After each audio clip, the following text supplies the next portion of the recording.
Hello, everybody. Welcome to it. It's another Sunday when I'm recording this. And if you're in the Edmonton area, congratulations on getting through that incredibly frustrating snowstorm. And if you're not in Edmonton, Edmonton has some wild weather. And we were all melty and everything was awesome. And then Mother Nature decided to dump a schwack of snow. And I get it, I understand why, but it's like we were in the spring, we were in it, and then now it's winter again. But on the plus side, it was beautiful, like big fluffy snowflakes, and it was very Narnia. And now I'm glad that it's over and things are going to start warming up. Thank you to everybody who have donated to the wings that I said in the other video, the fundraising my son is doing for wings. Really means a lot to us and wings to have that support. And there's a lot of support that people can give to others, but one thing is monetary, financial support, and kind of that's the day and age we live in where it's kind of like a monetary world. So thank you for the donations that are coming in. As well, if you would like your own personal reading, intuitive coaching from me, please head on to bouncerightbackmassage.com and you can book yourself a in-person if you're in the YEG area with me, or you can book a virtual as well. So when I was thinking about what to discuss this week, Chris came in and he was reminding me of one of my favorite movies. I haven't seen it in a long time, but one of my favorite movies was Somewhere in Time. I believe that's what it's called, with Christopher Reeve. It's about a playwright. I'm just checking my phone. It was about a playwright that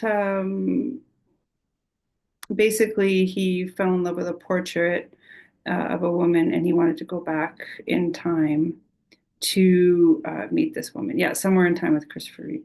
Anyway, and it was he focused and he focused and he focused and he focused and he made himself a tape recording of like to time travel. You will time travel. He's trying to hypnotize himself, and eventually he lets go and he does. And I won't give the story away because it is a beautiful movie if you ever want to watch it. But he ends up time traveling to see, and it got me it was interesting because has been coming in because I have been trying to learn about the whole timeline jumping and jumping realities. And I think as humans we get mixed up in this assumption that it's going to be like this physical state, that we're jumping into a different life in a physical state, and that's not exactly what it is. It's just a consciousness jumping.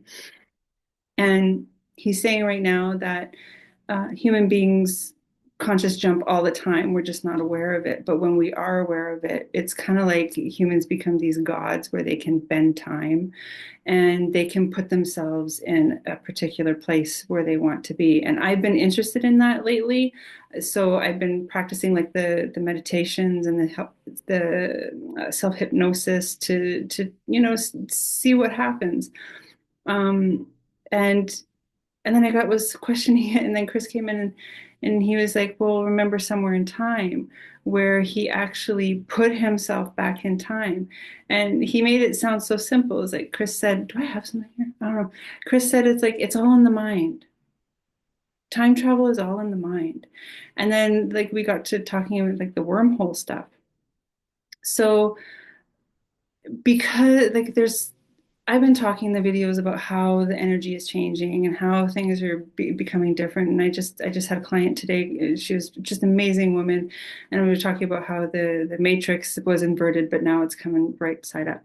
The hangman energy. I think I channeled Heath in a written form, and he was saying the hangman is coming right side up because all this perspective that as humans we've been learning, it's coming, full circle, and the hangman is now like ready to walk right side up.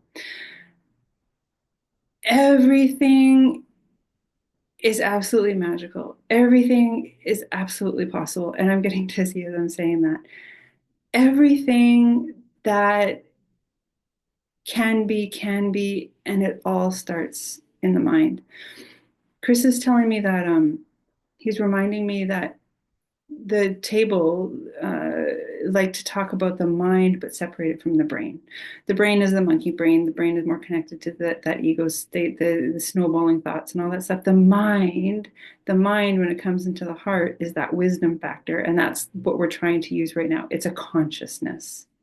It's a quantum jumping is a jump in consciousness, and so that's what it is. It's not like this, like the ego mind likes to take it, the ego brain likes to take it and say, oh, I'm going to physically go somewhere and I can leave this life and because nothing's going well, no, I mean that's not the way it works. And even if you did try to do it consciously or like with the mind and not the brain, you would still stay in where you're staying because you're trying to escape stuff that you're supposed to be learning, right? So the message that he really wanted to bring today was that time travel is possible. It is absolutely possible. Okay. He says they figured out how to, and as he's channeling now, I'm like, I'm just feeling like this calm. He's like, calm. So in early days, they actually, because the evolution of the world, like they had the dark ages and now we're coming into the age of light, right? So all of that stuff had hidden within it pockets of light. And these pockets of light were like sages and witches and I don't know, psychics and he's telling me the oh, it escapes me right now. Oh, anyway, in all these countries, it'll come back if it's important, it'll come back. What he keeps saying Circe, Circe, Circe. I don't know a lot about Greek gods or goddesses, but there's something about Circe that has something to do with time travel. The Oracle of Delphi, he says, all of these things, they knew the power of the conscious mind. They knew what could happen. They knew the shifts that could happen. So he's saying that even, okay, first he's like the beyond the world. He's like, this is jumbled because I'm seeing things that are happening at different times. Okay, so beyond this world, he's like, for example, there's a world of the Sasquatch or the Yeti. Um, they can actually jump into our timelines so they can be seen. But the ones that, are in the history books that we see in pictures in black and white, those Yetis and those Sasquatches, are actually those of now. They just chose to show up at that time so we could see them in the history books, if that makes any sense. So he's saying people of history have actually time jumped and are walking around in their day to day with us right now. And we see them like we would see them as somebody from history. But in history, right now, they're just in a state of meditation and they are uh, time traveling into our time and space right now. He says, because time doesn't exist, time walking, time jumping, time travel is very, very, very available. He's like, it's available to anybody. He's like, it has to be done for the right reasons. So if somebody is bemoaning their experiences in the here and now, because the higher self is the self that is directing all of this, and they're trying to use it as a means of escape, it won't it won't exactly work as they feel like it should. What would eventually happen is that if they were to time travel, they would time travel into a space where they still have to learn those lessons through different means in that time and space that they're jumping into. Um, and the desperation involved, he's like, the desperation involved that people are feeling where they want to escape their life right now because they can't handle it, that actually puts a block boundaries into what the potential is that could happen with time walking, or it would time walk into something similar. Okay, he's like, If you are trying to time jump, time travel with the brain, it's not going to work. The mind is what holds the blueprint in the map for all of space and time. He says the reason why the mind isn't completely awake for humans is because physically they're not at the upgraded level that they need to be to hold all of those blueprints or timestamps or in that brain. He says the brain is actually a map of the whole thing. Um, he's talking about the pineal gland being the compass to where the brain can go. He's saying, so if the pineal gland, and a lot, like 99% of the people on this planet, their pineal gland is very calcified. If it was decalcified just a little bit, they would be able to tap into the map of the brain, see where time is for them in that brain, bend time, and be able to use that bend in time to sort of jump. He's showing me like a he's showing me like a frog going from lily pad to lily pad, but the lily pads are just like moments in time, and the frog is able to jump to the different points in time. He's saying, um, but that is because the pineal gland has been worked on. He says there are people out there that have the ability to time walk, time jump, all that stuff without being spiritual, without, these are the science guys, without having to decalcify that pineal gland. But there is a purpose for that. They were the volunteers. I'm picking up my nails. They were the volunteers of this time and place to be shown in the history books that, or the conspiracy books that people have read. They're from the here and now. They've decided, like those Yetis, they've decided to have their picture taken in that time and place to show people that yes, it is possible, but they are actually alive in the here and now. They just presented in those history books, which is really, really crazy to me. Sorry, I thought I heard a client come in, which is really, really crazy to me because I didn't realize how wrapped up there certain individuals are in this time walking, in this time travel business, that they're purposely going to a time where they know that they will show up in history books and be able to come back and maybe go into the future and be the past in that future photo that taken. That is their job.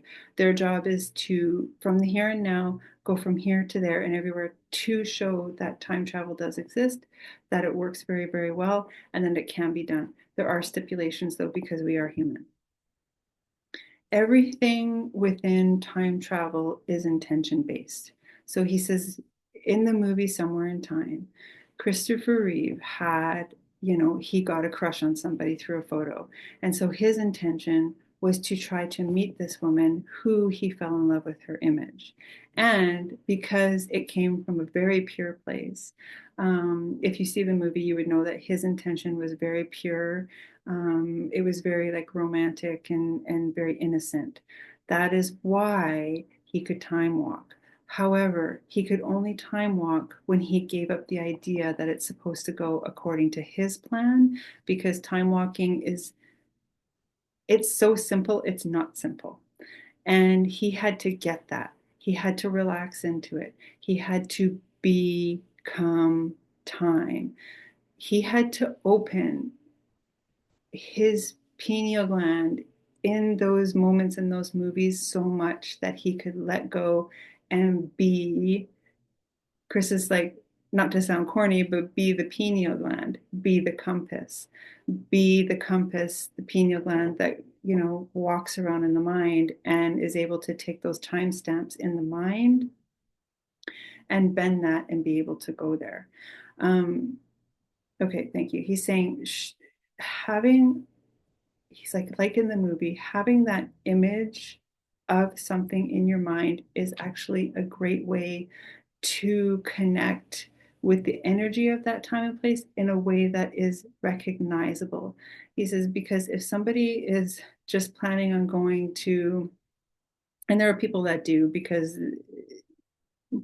they channel Atlantis, right? But if you're just your regular Joe, he's like, if you're going to try to get to Atlantis, you don't really have an idea of what Atlantis was like. And so you don't have that image that can be recognizable. And so what stops you is because you don't fully recognize it. He's saying that then there's like questions about it. And the questions about it is what actually stops the flow of the creative, the imagination, all of that stuff where time travel actually lives. He says time travel doesn't exist in the part of the mind that is logic. Time travel exists in the part of the mind that is the creative source, that is the pineal gland, that is the connection to space and time above, space and time below, meets in the middle of the human being. He's like, he's saying, I don't think anybody would ever consider how much they time jump without ever knowing it in their day to day. He's oh my God, words are escaping me because he's making me like, oh, deja vu is time walking. Deja vu is time jumping. Deja vu is your mind working at an incredible rate of speed to be able to jump time, and it appears as deja vu. People label it as deja vu. When someone is intentionally time jumping, it takes a huge amount of energy, he's saying.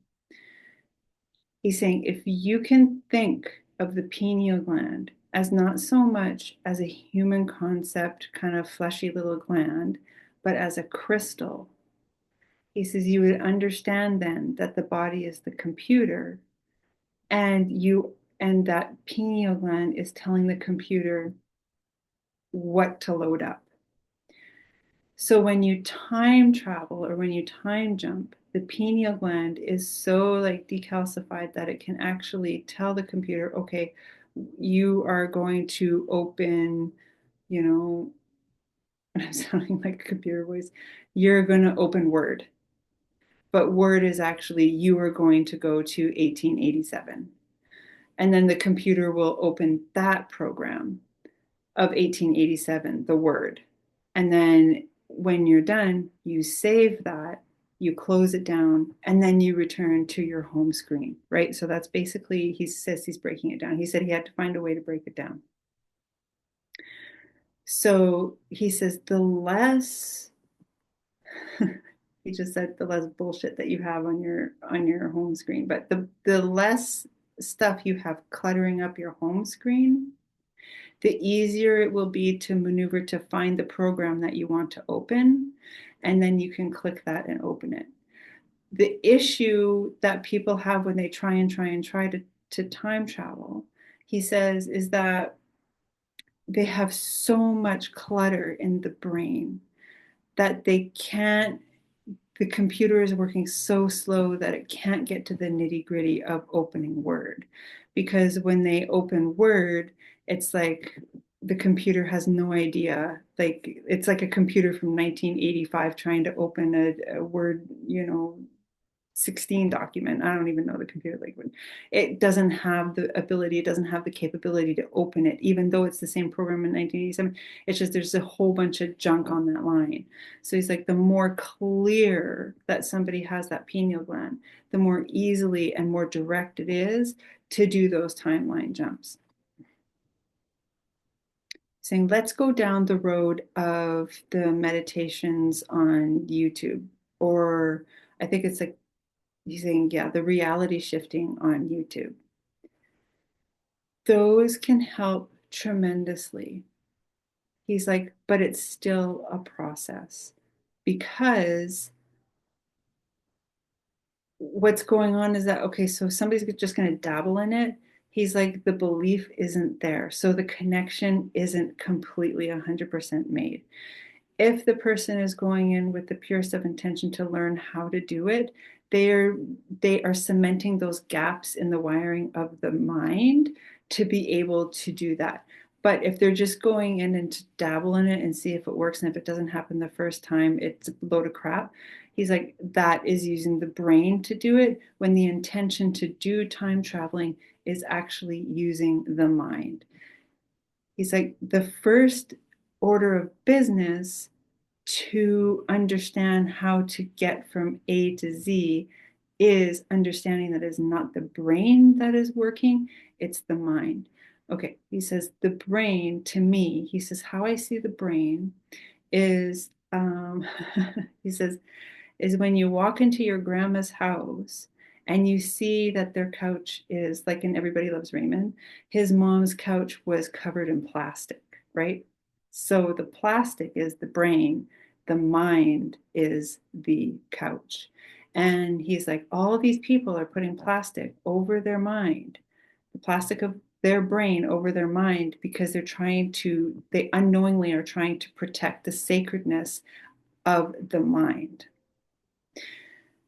Okay, he's saying the reason why that plastic is on the mind, the plastic of the brain is on the mind, is because it goes all the way back to the galactic wars when people were made to be in this one frequency. He says, so the radio station of the planet has been playing this one song on this one radio station on AM for thousands of years. And now that frequency is changing to FM on, I don't know, some rock station. He's playing Black Hole Sun for me. So this rock station that'll play Black Hole Sun. Um, because that's happening now, that plastic of the couch has been the brain, the plastic on that couch, that is the mind, the brain, it's kind of got to dissolve a little bit. It's kind of got to like, because he's like, as much as plastic lasts, it's not lasting. And it can crack and it can break and there can be holes poked through it, right? And that is what's starting to happen now. And that's why the idea of time traveling for people who can astral travel and astral project and all that is something very normal because that plastic of the brain that's covering the mind is opening it up more. So okay, he's saying that the people that had the cracks in the plastic on that couch, um, they were the ones that could astral travel. They're the ones that could astral project because the crack in their plastic of the brain that was covering the mind, that crack was in a specific spot so that they could do it, and that was for purpose. Oh my God, this is getting too wild. Okay, so he's saying that, okay, alien abductions are not allowed to happen anymore. They do once in a while. That's not to scare people. It's just the way it is. Um, but that contract is over. It's broken. So if somebody is seeing themselves on a table with beings around them, those beings are mostly 99% beings of light, and they are actually precision laser cutting that plastic of the brain that is covering to protect the mind. They're precision with lasers, slicing that open at a specific juncture of the mind so that those blueprints can open up and there will be more available to those people. So he's saying the alien abductions of this time are not the same as the alien abductions that somebody would call alien abductions of this time because they know that they have a surgery booked because they're supposed to move forward, but they can't move forward because they have something that they need to be removed, right? That is really weird, but I totally get it because I feel like there have been more and more plastics, like saran wrapped brains. Um, it's just dissolving. It's just breaking apart because people are more willing to go the distance in what their mind can do.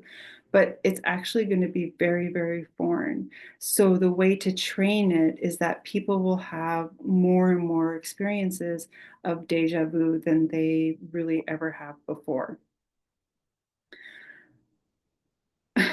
Okay. And when people have more and more experiences with deja vu, they will have more and more. It's kind of like static, where like scenes change really fast. It's like, and they'll see one scene while standing in there, and it won't be the same scene, it'll be different scenes. Because what happens with deja vu is that people are in a scene that they feel like they lived before. But now what's starting to happen with deja vu is that the scenes are kind of like just a blip of something different, somewhere different. But like the people are kind of the same, it's just they're in a different environment. That's time travel. And instead of deja vu, where you're having a conversation with somebody and you're like, oh, I swear I've done this before, it's gonna like surpass that. It's gonna be like, oh my God, I just saw Paris in 1957, like we were standing under the Eiffel Tower, kind of thing. So that's where this stuff is going. Rapidly, rapidly, rapidly. But when I say rapidly, he's like, the human has to just kind of let go of that kind of time, because the full force time travel, even though it does exist right now, there has to be responsibility about it. There can't be like secrets being divulged between countries in this time just to have this certain thing happen so America looks different or Canada looks different. Do you know what I mean? It's got to be on the up and up. So the people who are time traveling right now and being in those pictures and being in that conspiracy have been chosen to open the door to the time now, and for people to fully jump timelines, just like off the cuff, like, okay, this isn't for my highest and best good. He's saying, this isn't for my highest and best good. I got to come out of this and jump into this one, or quantum jump into this one. He's like, it's probably going to be about 150 years, but intention drives. So he's like, if the person who's doing it has the best of intentions, the highest and best intention of everybody involved, that will happen for them faster instead of just wanting to escape what they're living right now. Okay. He's saying, and he's not giving, he's just saying that there are people, um, okay, he's saying that there are prisoners that continue to be held in this time and place, but they are living existences. He's saying 1738, and then they're living existences. He's saying 2042. Okay, even as far as 2965. He's saying those are the years. It's an unfortunate practice that humans feel that they can take prisoners, human being prisoners, in that way and use them as science experiments to do that. He's saying when there are people specifically put on this planet right now who are able to do that naturally and want to share the information, but because it's wrapped up in conspiracy, they're not going for those people. They're going for prisoners, because then it will always remain hush hush. The growth and the evolution of the human race is something that is going to happen anyway.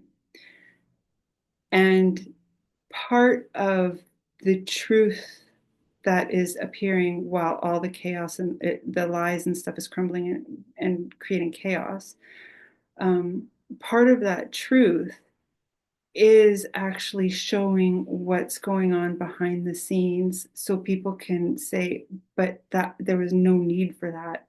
We can do that.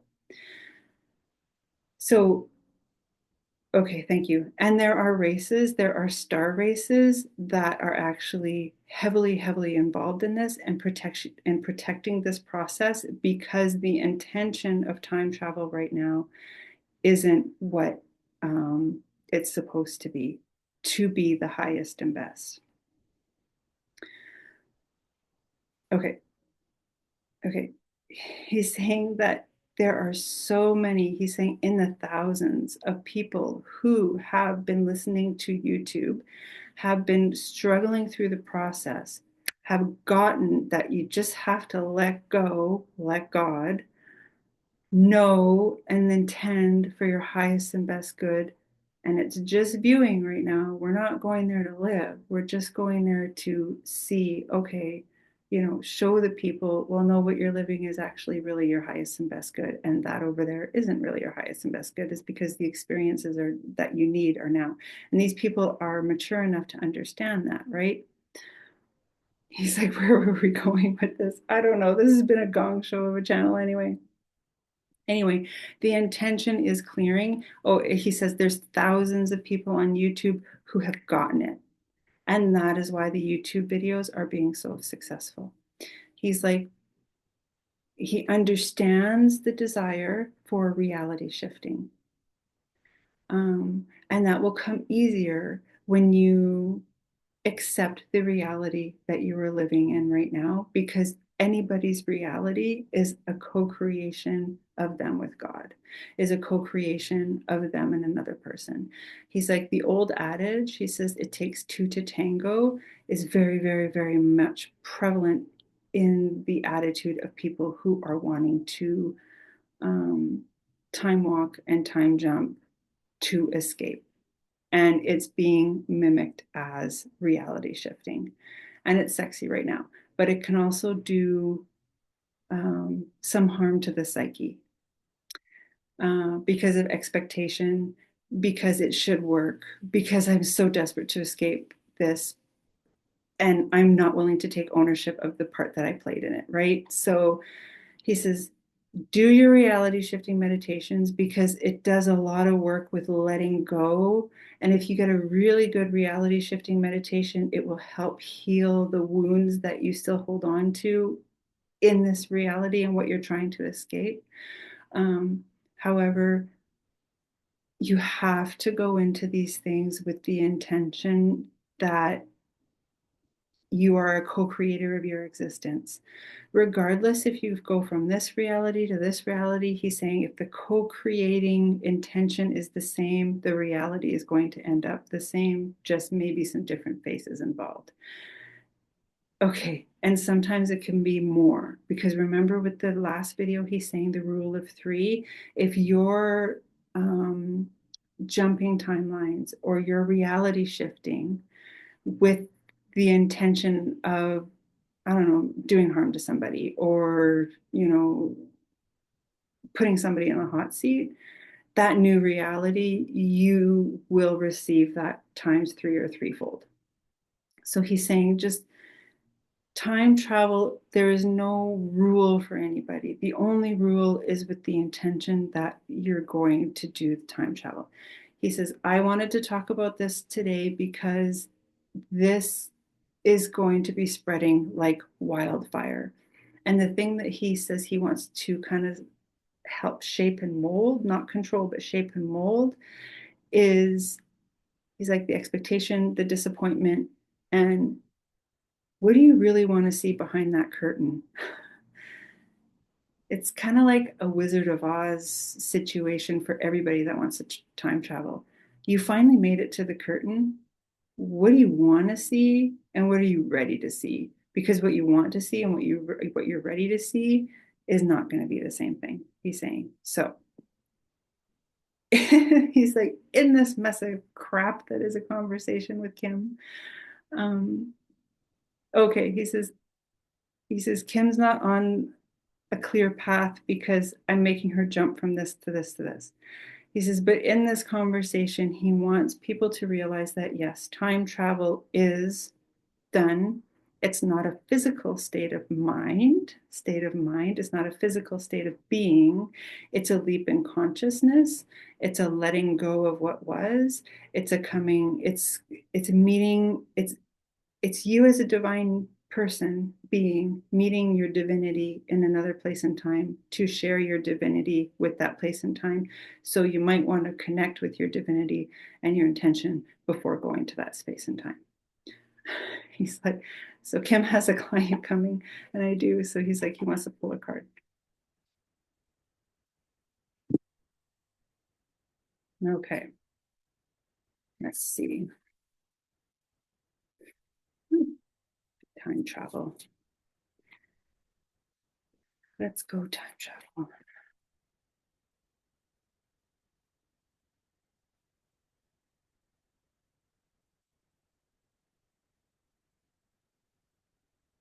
Okay, so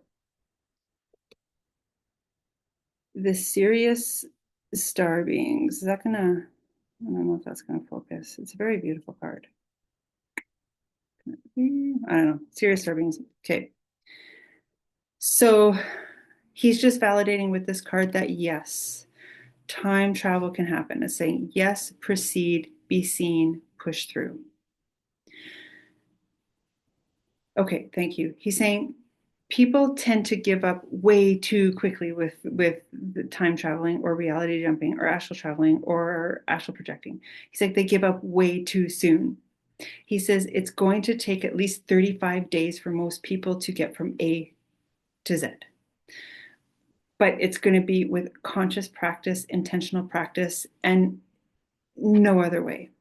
He's like, if you can make it for a month and a little bit every day with intention about time travel, at the end, you will win. However, be open to the way it's going to manifest.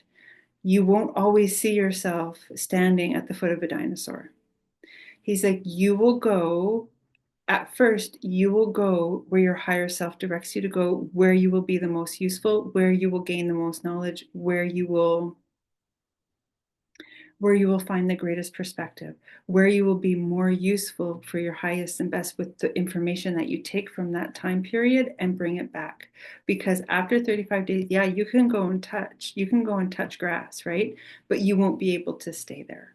It's just like trying to warm you up. It's like dipping your toes in the ocean. Um, okay, okay. He's saying the reason why he chose this one with the star is that there are, because aliens can easily time travel. He's saying half the battle is believing in stuff that you cannot see. Half the battle is believing in stuff that people call a conspiracy and evil. Half the stuff is actually in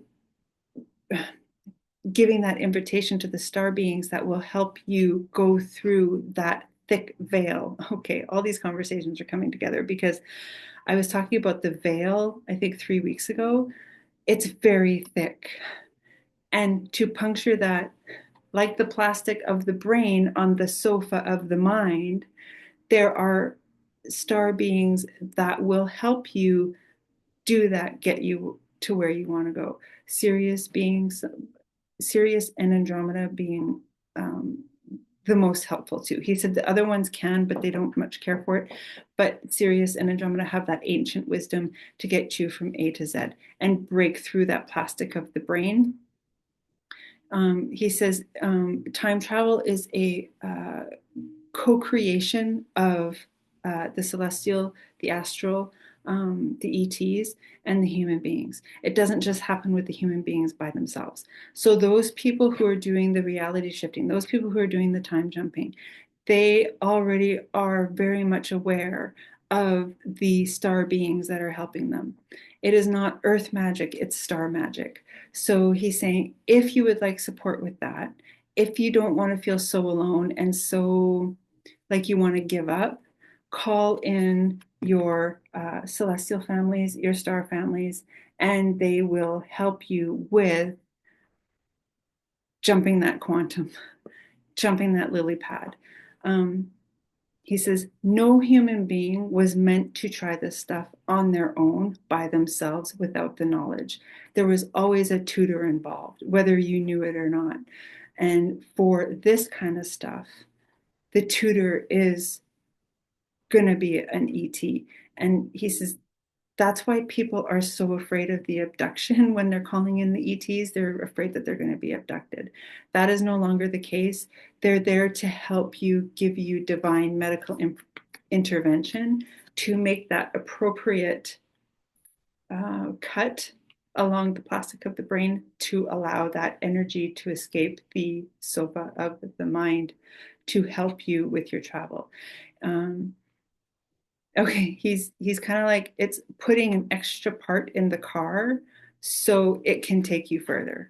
Um, uh, it's like the electric car. He's equating the human being to an electric car. The electric car can only go so far as what the battery will allow.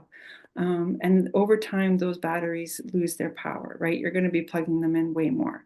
And that's the whole point of the pineal gland, of decalcifying the pineal gland, because we want it as pure as possible.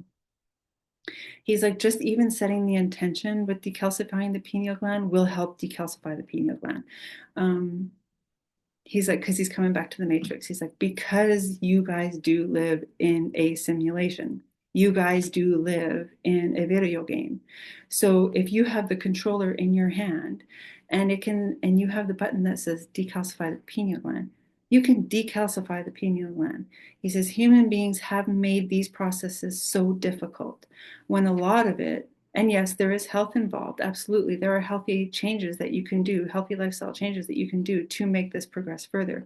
But if the human being just knows that they can just press the button and say, decalcify my pineal gland, your pineal gland will be decalcified a little bit, little by little by little.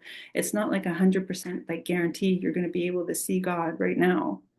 He's like, it's a process because you've calcified your pineal gland. Plus, it's been it's been put in place by galactic wars thousands and thousands and thousands of years ago. And that's going to take some time to, become pure again.